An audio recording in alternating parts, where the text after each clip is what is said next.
अगर आप भी इसी तरह से इडली बनाना चाहते हैं तो आपका जो बैटर है उसका फर्मेंटेशन ऐसा होना चाहिए, तभी आप इस तरीके का घी पोड़ी इडली, नॉर्मल इडली चटनी के साथ एंजॉय कर सकते हो। तो स्वागत है आपका अनामिकास फूडकास्ट में। तो हमने यहाँ पे 2 ग्लास चावल लिया है इस तरीके का बैटर बनाने के लिए, और उड़द दाल आपको 1 ग्लास से 1 इंच कम, देखिए यहाँ पे सिर्फ 1 इंच कम मैंने उड़द दाल लिया हुआ है। और यहाँ पे 1/4 मेथी ले लेना है आपको।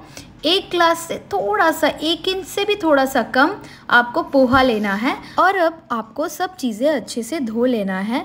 आप जब वॉश कर ले तो इसमें 3 ग्लास के बराबर पानी भर के कम से कम 8 से 9 घंटा यानी ओवरनाइट आप इसको भिगो के रख दे। और उसके बाद जब आप देखें सुबह उठकर यहाँ पे इस तरीके का जो आपका दाल चावल और पोहा है ऐसा फूल जाएगा। अब हम इसको ग्राइंड करके इस बोल में रख देंगे। तो आज हम 2 तरीका अप्लाई करेंगे ग्राइंड करने का। 2 बार उसी तरीके से हमको ग्राइंड करना है।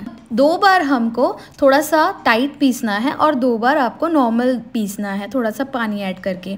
तो अब हम यहाँ पे थोड़ा सा पानी ऐड कर रहे हैं और पहले हम इसको पीस के थोड़ा देखेंगे कि किस तरीके का पिसा रहा है। तो आप देख सकते हैं यहाँ पे बहुत ज़्यादा टाइट हो गया, तो हम थोड़ा और पानी यहाँ पे ऐड कर रहे हैं। अब आप देख सकते हैं यहाँ पे कि मेरा जो यहाँ पे इडली बैटर है इस तरीके का कंसिस्टेंसी मैंने बनाया है।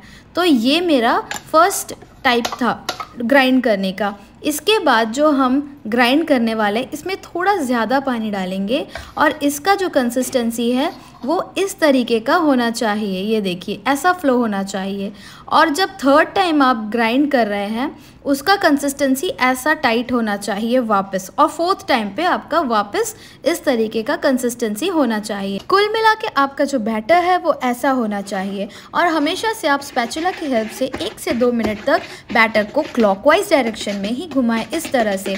अब स्पैचुला में जो आपका एक्स्ट्रा बैटर लगा है आप उसको अपने उंगलियों की मदद से निकाल के और इस तरह से आप एक बार अपने हाथों से ही बैटर को चलाएं और मिनिमम 9 से 10 घंटे तक आप टाइटली कवर करके रखें। आप फॉयल की हेल्प से भी कवर कर सकते हैं। अगर आप मिनिमम 9 से 10 घंटा करते हैं इसको तो अच्छे से आपका फर्मेंट होता है। अगर यहाँ पे ठंडी है तो कम से कम 12 से 13 घंटा ही आप रखिए। अब यहाँ पे हम चटनी बना लेंगे। चटनी बनाने के लिए पहले मैंने फल्ली को इस तरह से फ्राई करके एक प्लेट में निकाल लिया और उसी तेल में ही मैंने 6 से 7 कली लहसुन, 2 मिर्ची और 2 इंच अदरक और थोड़ा सा यहाँ पे इमली और यहाँ पे मैंने 2 लाल मिर्च को डाल दिया। एक प्याज को मैंने लंबा करके काट के उसमें डाल के अच्छे से फ्राई कर लिया। अब चाहे आप भुना हुआ चना ले या फिर नॉर्मल चना ले, कोई भी चना आपको इसमें लेना है, अच्छे से भूनना है। सब चीज़ों को अच्छे से मिलाकर गैस को अब ऑफ कर दे। अब ये ठंडा होने के बाद अब ग्राइंडर में इन सब चीज़ों को डाल लें। डालने के बाद उसमें स्वाद अनुसार आप नमक मिलाएं, थोड़ा सा लाल मिर्च पाउडर, और इसको अब इसी तरह से आप ग्राइंड करें बिना पानी डाले। अब आपको इसमें थोड़ा सा पानी डालना है और उसके बाद वापस पीसना है और यहाँ पे हमारा चटनी बनके रेडी है। और ग्राइंडर में जो एक्स्ट्रा चटनी है उसको हम पानी से इस तरह से निकाल लेंगे बोल में। और अब हम तड़का लगाने के लिए गरम तेल में सबसे पहले राई को डालेंगे, 2 सूखी मिर्ची डालेंगे और थोड़ी सी करी पत्ता को छौंक लगाने के लिए डालेंगे। अब इसको हम यहाँ पे चटनी के ऊपर डाल देंगे और यहाँ पे हमारा मज़ेदार चटनी रेडी है। तो 10 घंटे बाद हम यहाँ पे देख लेंगे कि हमारा फर्मेंटेशन कैसा बना है। देखिए कितना टाइट कवर किया है मैंने।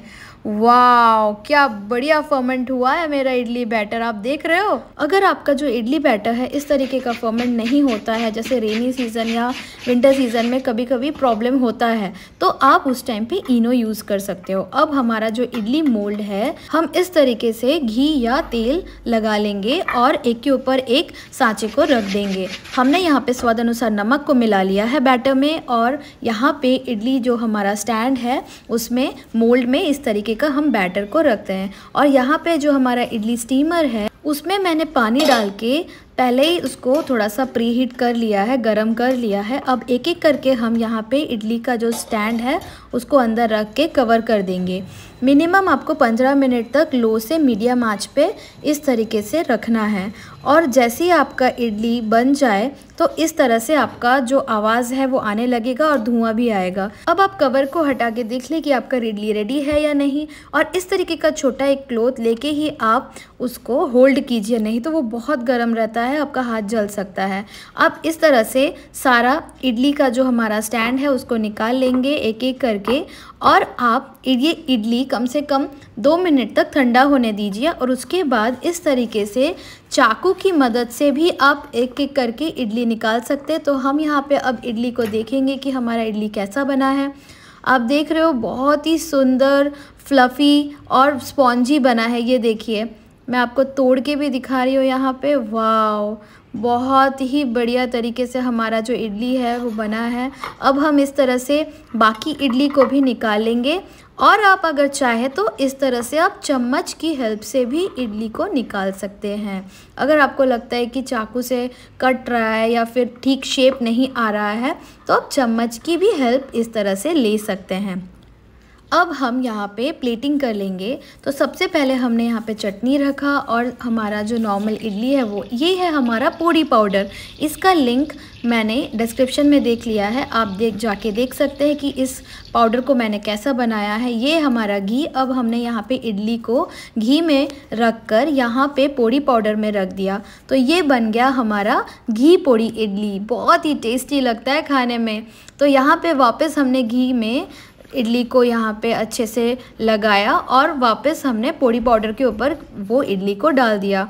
और इसी तरह से हमने हमारा जो चारों इडली है उसको रेडी कर लिया। तो यहाँ पे हमारा घी पोड़ी इडली भी बन के रेडी है। बहुत ही टेस्टी है। नॉर्मल इडली भी आप देख सकते हो बहुत ही स्पॉन्जी और सॉफ्टी बना है। और यहाँ पे चटनी भी रेडी है। तो इन सब चीज़ों को आप खाएं और एंजॉय करें।